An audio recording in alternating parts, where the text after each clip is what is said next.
نحمده ونصلي على رسوله الكريم اما بعد فاعوذ بالله من الشيطان الرجيم بسم الله الرحمن الرحيم يا ايها المدثر قم فانذر وربك فكبر صدق الله العظيم. محترم صدر جلسہ، حاضرین مجلس، معزز حکم صاحبان، آج کی اس بزم پربہار میں میری تقریر کا عنوان ہے سیرت رسول اکرم صلی اللہ علیہ وسلم. سامعات اعظام، اس دنیا میں نوازشات الہی میں سب سے عظیم نوازش محمد عربی صلی اللہ علیہ وسلم کی بعثت ہے. اگر آپ شان رسالت سے واقف ہیں، نبوی تعلیمات کا عکس جمیل آپ کے ذہن پر پڑا ہے، تو آپ پکار اٹھیں گے اس دنیا کا سب سے حسین تحفہ اور کائنات کا سب سے عظیم انعام میرے اور آپ کے آقا محمد مصطفیٰ صلی اللہ علیہ وسلم ہیں. کائنات کے تمام تر جلوے ایک طرف اور ان کا رخ انور دوسری طرف، تمام محسنین و کرم فرما ایک جانب اور ان کا نالہ نیم شبی دوسری طرف، دنیا والوں کے بڑے بڑے احسانات اور ان کے آئے سیر خیزی کے چرنوں میں، قربان رات کی تاریکی میں جب وہ اپنی نیند کو چھوڑ کر خدا سے دستے دعا دراز کرتے تھے اور امت پر رحم مانگتے تھے، گرم گرم آنسو اور دل نواز سسکیوں سے ہمارے لیے دربار خداوندی میں التماس کیا کرتے تھے، تب دنیا ہی نہیں عرش و کرسی بھی ہل کر کہتے تھے کہ ان سے زیادہ کریم و شریف کا گزر نہیں ہوا. آسمان زمین کو رشک کی نگاہوں سے تکتا تھا، زمین اپنی خوش نصیب پر ناز و فرحہ تھی. بلا شبہ محمد عربی صلی اللہ علیہ وسلم اس دنیا پر خدا کا سب سے عظیم احسان تھے. بلا شبہ ان کا ذکر دکھے دلوں کے لیے باعث راحت، مسکین طبیعتوں کے لیے وجہ تسکین تھی. شاعر احمد رضا فراز نے درست کہا ہے، ارسال اب کے حق نے کیا ایسا ایک رسول، ارسال اب کے حق نے کیا ایسا ایک رسول جس نے سروں کے ساتھ دلوں کو جھکا دیا.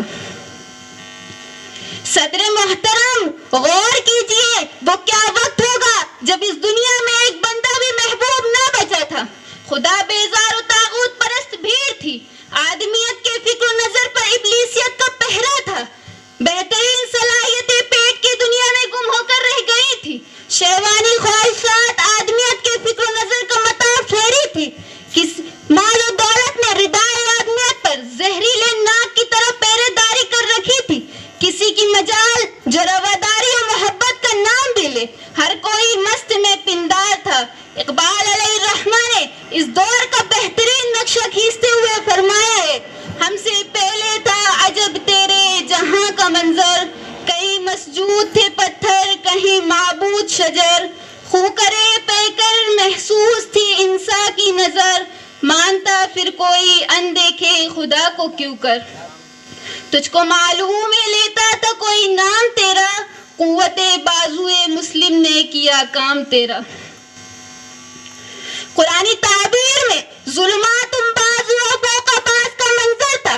پھر خدا کو انسانوں کی اس تلاشی پر رحم آیا اور رحمت للعالمین کو نجات دہندہ بنا کر مبعوث فرمایا. پھر آپ نے دنیا کو تاریکی سرنگ سے نکال کر تہذیب و تمدن کی نئی روشنی عطا کی، آداب زندگی سکھلائے، حقوق کی بجاوری کے طریقے دیے، عبادت و ریاضت سے روشناس کرایا، دل میں تاریک دنیا کو اسم اللہ سے روشن و منور کیا، بندہ و خالق کا ٹوٹا رشتہ جوڑا، دجل و فریب کے بے لگام بھیڑیے کی خونی پنجے کو توڑ کر انسان کو اس کے استبداد سے آزاد کیا، دل میں موجود بتانے غیر کو مسمار کر کے عشق و مستی کا حقیقی مصرف بتایا. اسی طرح سینے دل جو کبھی لات و منات کی مجاوری سے ناپاک تھا، میں معرفت خداوندی کے دیپ جلنے لگے اور انسان دوبارہ اپنے حقیقی مقصد کو دریافت کرنے میں کامیاب ہو گیا. قرآن مجید نے کامیابی کو محمدی مشن کی تکمیل اور خدائی انعام سے تعبیر کیا ہے. الیوم اکملت لکم دینکم واتممت علیکم ونعمتی ورضیت لکم الاسلام دینا. ایک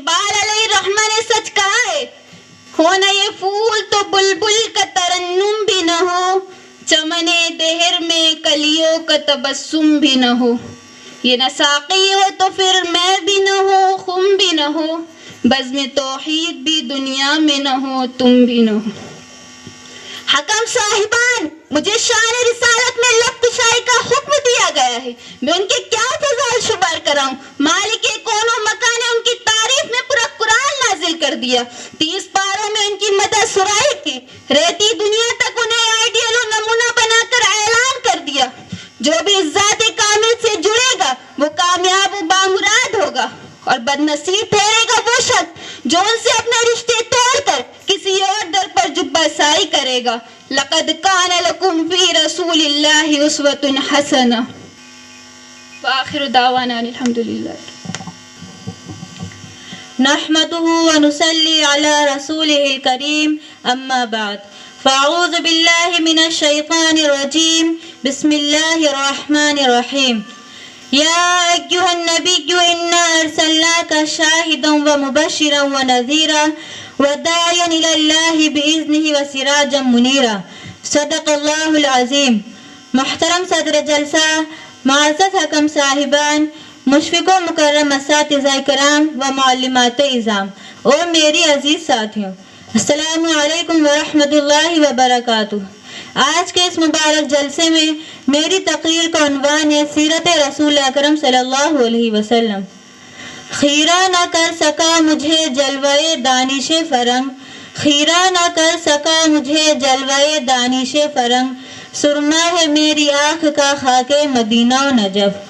محترم سامعین، ہم سب جانتے ہیں کہ ربیع الاول کا مہینہ وہ مہینہ ہے جس میں ہم سب کے نبی اور رسول، پوری انسانیت کے محسن، سید الانبیاء والمرسلین، خاتم النبیین حضرت محمد مصطفیٰ صلی اللہ علیہ وسلم پیدا ہوئے، جن کی پیدائش سے دنیا میں حق کا بول بالا ہوا، ہدایت کا اجالا ہوا، گمراہی، بے دینی اور کفر و شرک کی تاریکی کا خاتمہ ہوا. وہ نبی جس کی اطاعت کو اللہ تعالیٰ نے اپنی اطاعت کہا ہے، فرمایا من یطیع الرسول فقد اطاع اللہ. وہ نبی جس کی اتباع کو اللہ تعالیٰ نے اپنی محبت کے لیے شرط لازم قرار دیا ہے، اور فرمایا قل ان کنتم تحبون اللہ فاتبعونی. قرآن میں بے شمار مقامات پر اللہ نے اپنے اس آخری رسول صلی اللہ علیہ وسلم کی فضیلت، ان کی عظمت اور ان کے بلند مقام و مرتبہ کو بیان کیا، اور کہیں فرمایا وَرَفَعْنَا لَكَ ذِكْرَكَ، تو کہیں ارشاد ہوتا ہے وَمَا أَرْسَلْنَاكَ إِلَّا رَحْمَةً لِلْعَالَمِينَ. اللہ نے اپنے اس آخری رسول صلی اللہ علیہ وسلم کو دنیا میں بھیج کر انسانوں کی ہدایت کا سامان کیا، اور انسانوں کو یہ بتلا دیا گیا کہ دنیا میں کیسے جیا جاتا ہے. اگر دنیا میں جینا ہے تو اپنے اس نبی کے طریقے پر جیو. ارشاد ربانی ہے لقد کان لکم فی رسول اللہ اسوۃ حسنہ. سامعین بزم، یہی وجہ ہے کہ اللہ نے اپنے اس آخری رسول صلی اللہ علیہ وسلم کی زندگی کے ہر عمل کو اور ہر ادا کو قیامت تک کے لیے محفوظ کر دیا، جو کسی اور نبی کے ساتھ نہیں ہوا. آپ صلی اللہ علیہ وسلم کی پیدائش، آپ کا بچپن، آپ کا لڑکپن، آپ کی جوانی، آپ کا بڑھاپا، آپ کو نبوت کا ملنا، آپ کو دین کی طرف بلانا، لوگوں کو دین کی دعوت دینا، آپ کے اخلاق، آپ کی سیرت، آپ کے معاملات، انسانوں کے ساتھ آپ کا برتاؤ، آپ کی عبادت و ریاضت، آپ کی ہجرت، آپ کی جہاد، آپ کی قربانیاں، آپ کا ذکر و فکر، یہاں تک کہ آپ کا اٹھنا بیٹھنا، چلنا پھرنا، کھانا پینا، سونا جاگنا، آپ کا لباس پہننا، آپ کا غصہ، آپ کی مسکراہٹ وغیرہ، جو ایک عام انسانی زندگی سے تعلق رکھنے والی چیزیں ہیں، یہ تک اللہ تعالیٰ نے صحابہ کرام رضی اللہ عنہ کے ذریعے محفوظ کر دی، جو آج بھی حدیث کی اور سیرت کی کتابوں میں موجود ہے کہ یہ نبی کریم صلی اللہ علیہ وسلم، یہ صحابہ کرام رضی اللہ عنہ کی اپنے نبی سے بے پناہ محبت اور بے انتہا عشق کا نتیجہ ہے کہ انہوں نے نبی کریم صلی اللہ علیہ وسلم کی ایک ایک عمل کو کیسے یاد رکھا اور اس کو محفوظ رکھ کر آئندہ لوگوں تک پہنچایا. حکم صاحبان، نبی کریم صلی اللہ علیہ وسلم سے محبت کے اظہار کرنے کے دو طریقے ہیں، زبانی اظہار اور عملی اظہار۔ ایک مسلمان کے لیے دونوں ہی چیزیں ضروری ہیں، اس لیے کہ وہ ہمارے سلف صالحین ہیں، چاہے وہ صحابہ ہو، تابعین ہو، تبع تابعین، ان کی زندگیاں ہم پڑھیں تو پتہ چلتا ہے کہ یہ دونوں چیزیں ان کی زندگی میں کیسی رچی بسی ہوئی تھی۔ وہ زبان سے جو نبی کی محبت کا دعویٰ کرتے ہی تھے، اپنے عمل سے بھی اس کو ثابت کر کے دکھاتے تھے۔ ان کے ہاں نبی کی محبت کے دعوے صرف زبانوں پر ہی نہیں تھے، اور نبی کی سیرت طیبہ صرف کتابوں کے ورقوں میں موجود نہیں تھی، بلکہ ان کی جیتی جاگتی زندگی میں سیرت النبی نظر آتی تھی۔ وہ بہت سے ایسے ملکوں میں بھی گئے جہاں کی زبان وہ نہیں جانتے تھے، جیسا کہ ایران وہ پہنچے، افریقہ وہ پہنچے، اور خود ہمارے ملک ہندوستان میں صحابہ کرام کی تشریف آوری کا پتہ چلتا ہے۔ تو ان ملکوں کی زبانیں انہیں نہیں آتی تھیں، لیکن ان کے اخلاق میں، ان کے کردار میں، ان کے بول چال میں، ان کے کیریکٹر میں نبی کی تصویر نظر آتی تھی، جس کو دیکھ کر علاقے کے علاقے اسلام میں داخل ہو جایا کرتے تھے اور اسلام کی دامن میں پناہ لینے پر مجبور ہو جایا کرتے تھے۔ اسی طرح اسلام ہماری پوری دنیا میں پھیلا ہے۔ اسی طرح ہم آج بھی ضرورت ہے کہ ہم نبی محترم صلی اللہ علیہ وسلم کی زندگی کو اپنے لیے نمونہ بنائیں، ان کے مشن کو اپنا مشن بنائیں، ان کی فکر کو اپنی فکر بنائیں، ان کے لائے ہوئے دین سے وابستگی پیدا کریں۔ یہی ہمارے مسلمان ہونے کا صحیح عقیدہ ہو سکتا ہے۔